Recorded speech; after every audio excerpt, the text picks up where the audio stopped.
ang aksidente, hindi natin talaga alam na kung kailan dadating sa atin. Minsan nangyayari yan kung kailan walang-wala pa tayo, di ba? Majesty, driving is cool. Palagi kang safe sa kada biyahe. Mga dami na magturo ng disiplina, maging responsable sa manibela. Good afternoon mga ka-powers. So nandito tayo ngayon sa ating sasakyan. Kasama ko syempre si Miss Winnie.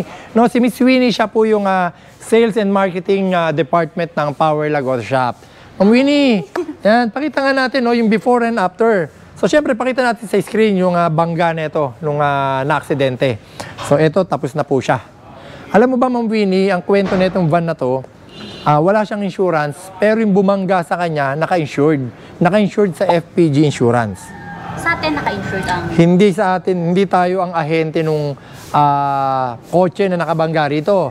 Pero maganda rito, nakalagay kasi tayo sa list ng accredited repair shop ng FPG Insurance. So, nagtanong, accredited ba kayo ng FPG? So, opo sir. O yun, pinagawa na sa atin to. So, yun Miss Winnie, nakita mo naka-insured yung nakabangga rito.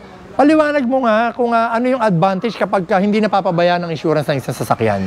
Alam mo sir, malaking tulong talaga kapag meron tayong insurance. Ako, ilang taon na ako sa insurance, pero still, na-amaze ako kapag ang sasakyan ay naka-insure. Kasi malaking tulong talaga to sa mga may-ari ng sasakyan. Tama. Kasi isipin mo, wala siyang binayaran sa atin yung nakabangga rito.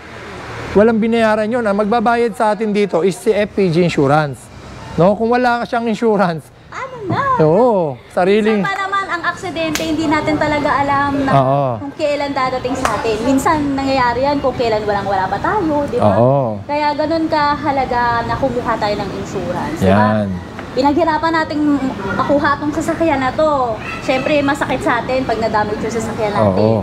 Saan natin kukunin ang pagpapagawa ng sasakyan natin, diba? Siyempre, kaya yan ang purpose bakit tayo dapat kumuha ng insurance. So, yan. So, yun huwag niyong pababayaan ang mga insurance ninyo.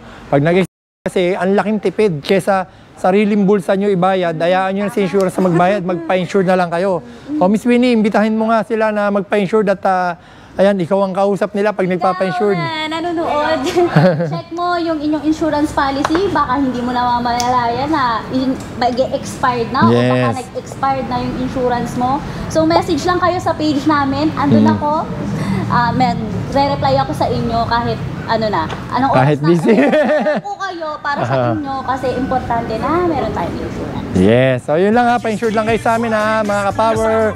Maraming salamat. Majesty, driving is cool. Dito ay tiyak ka na matututo. Majesty, driving is cool. Palagi kang safe sa kada biyahe. Mga dami na magturo ng disiplina, maging responsable sa manibela.